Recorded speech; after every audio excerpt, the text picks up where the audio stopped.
Hello everyone, what is up? It is me, Ewan from WhatCulture Gaming, joined as always by the man, Scott Halford. Hello. Scott, you've got some juicy news stories, but I always describe them as juicy because they're so ripe with potential. Yeah, you want to pluck them off the news tree. So we've got three things.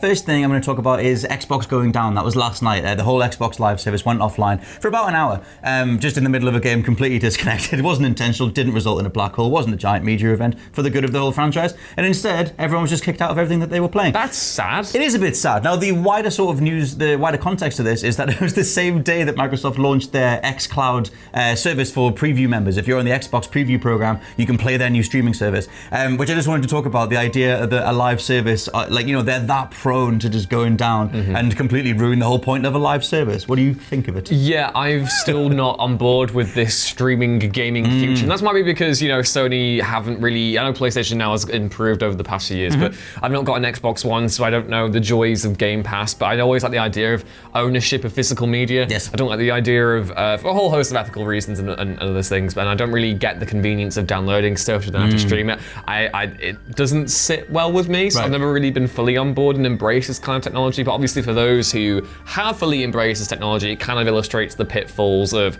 well, maybe everything isn't quite up to scratch. Maybe this is just a teething error. I mean, it's only down for an hour or whatever, but the irony speaks for itself. They're ushering in a brand new age of this is the future, and meanwhile Google are licking their lips in the corner being like, no, that's not streaming, is it? The thing with Google Stadia is that, obviously, the whole idea that, the future is streaming and all these different companies are going to try and do it. PlayStation now, for as much as they try to leave all the Gaikai technology that Sony had bought, it's like, this is going to be the future of streaming. They ended up changing their sort of goals to make it that you could download the games. But since then, I always thought it was a blanket thing. You can download everything. You can't. You can download select games.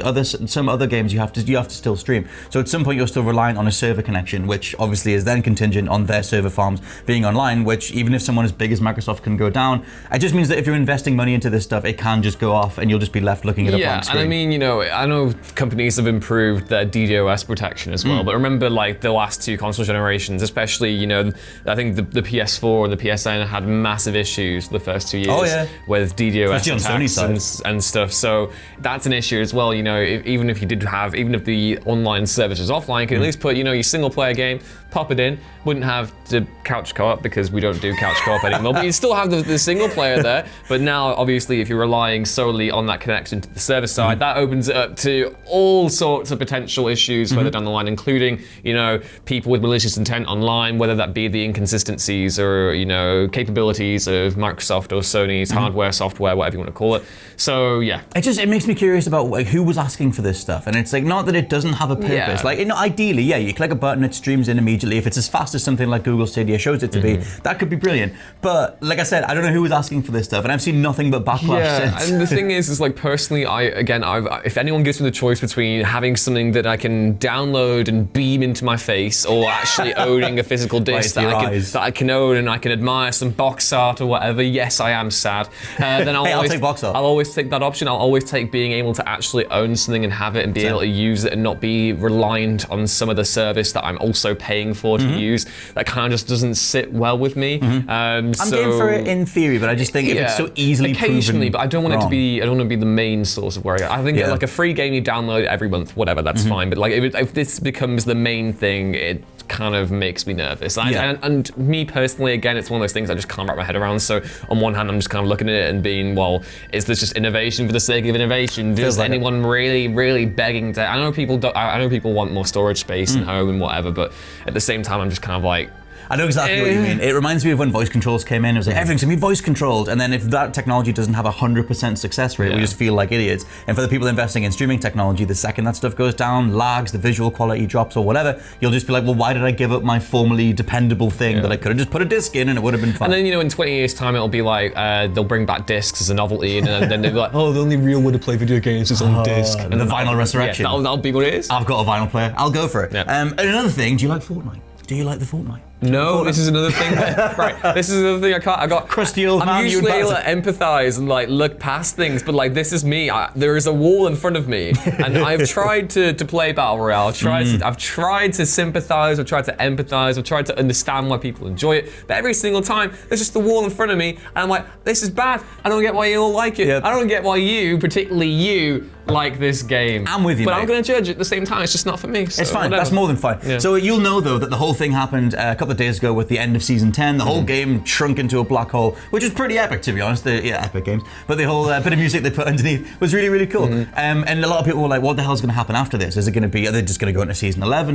No, how do you continue something when you've literally shut your game down for what is now over a day? Turns out it actually is for what is ostensibly Fortnite 2. It's called Fortnite Chapter 2, and they're just restarting the season. And it is more Fortnite for the most part. It is a new map though, and there's a bunch of new sort of gameplay mechanics. Fishing's in. I don't know who's asking for fishing in Fortnite. The Red Dead Fortnite intersection. They're actually an untapped audience there, I think. So they show a bit of fishing. They show a dude leveling up while he's fishing, which I don't know if you can do that or not. Maybe you can. But there's a bit of fishing. You can also carry bodies now. So if your friend goes down, you can pick them back up, run somewhere with them.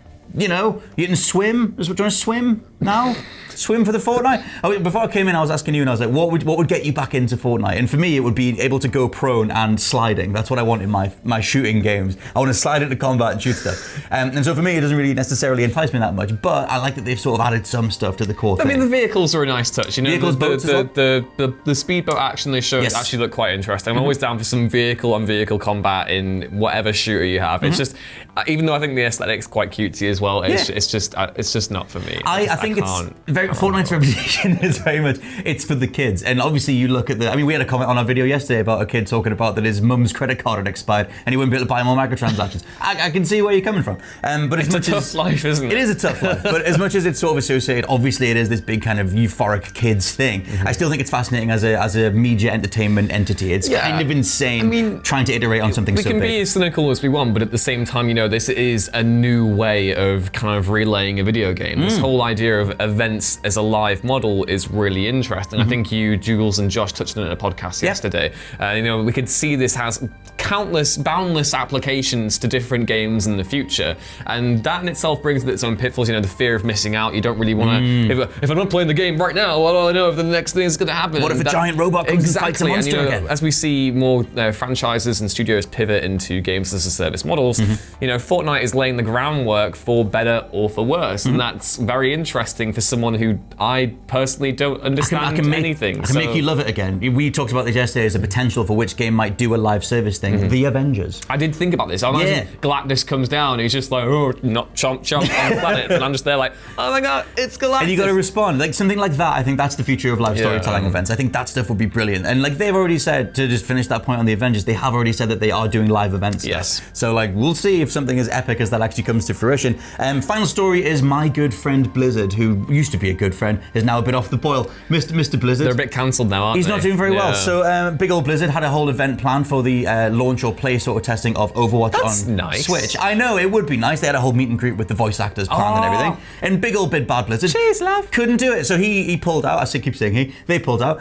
Because obviously all the stuff going on with the whole Hong Kong thing and Blizzard just being on fire. So right now, the launch event was completely pulled. Nintendo name dropped them on an official tweet saying that, well, the event's cancelled. Blizzard are the ones that cancelled it. So I guess right now, Blizzard are just sort of thinking, well, let's just try and ride this out until it blows over. That's really interesting as well, actually. You think about the whole geopolitical tensions between China and Japan. There was that stuff about that film Abominable the other day, how it has it has a map in the film, and it has the Chinese version of the disputed territorial waters and stuff, and you know, Nintendo's a Japanese company as well, so all sorts of different things going on there.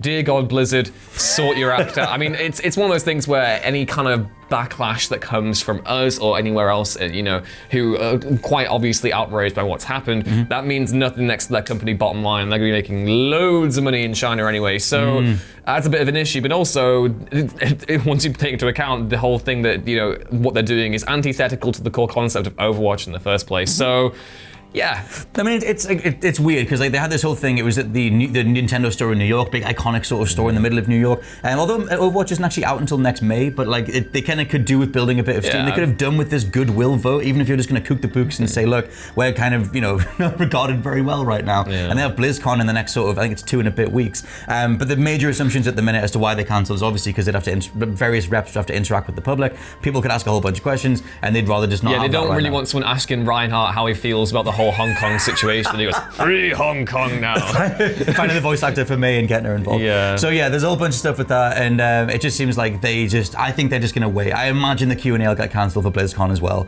because at this stage I think they'll just Nintendo Direct it. Here's all the new stuff, and we're barely even here. Yeah, you guys it's like interesting. Blizzard, right? I've never really seen something like this happen in the gaming industry before, and I'm kind of curious, especially with something like Blizzard, which is so fandom oriented. I know we talk about the big corporate conglomerate behind it, and the far-reaching, the fact that they're with Activision, and Activision has Call of Duty, and so many different revenue streams to go on, and it's not really a thing you'd associate with fandom. Blizzard has World of Warcraft, it has Overwatch, it has all sorts of different games that are really, come from online fandom communities, and that's interesting to see how they respond to all this going forward. Is the fandom necessarily enough to make them overlook what's going on right now? Or is this, you look at the stories that Blizzard are telling on one hand, and I feel for the employees who are telling such amazing messages in their games, then you also have, Blizzard at the same time, doing all the stuff with China. It's frustrating for them, and it must be frustrating for people who dearly, I love Overwatch, so this is kind of like a thing where I'm like, well, this is really, really, really sad. So it's a hell of a clash between like what you would like want them to do sort of moralistically versus their sort of, like you said, like business realities of dealing with stuff. Moralistically, like I don't know, it depends on how you want to like look at it, but it's a big old confusing mess. But I think in terms of their sort of damage control, they're just going like, we're just gonna wait it out. We're just gonna have a pint down the pub and wait for it to blow over. We're just yelling at them. They're like sun lounged in the deck chair catching rays, and I'm just like, Blizzard, you suck. Put the cocktails down. So yeah, that's today's news, but we'll probably have more to say on Blizzard. Very Tuesday news that was. Yeah, innit? A little bit, yeah. But cancellations and all sorts of things. And fishing. At least we have each other. We do. Yeah.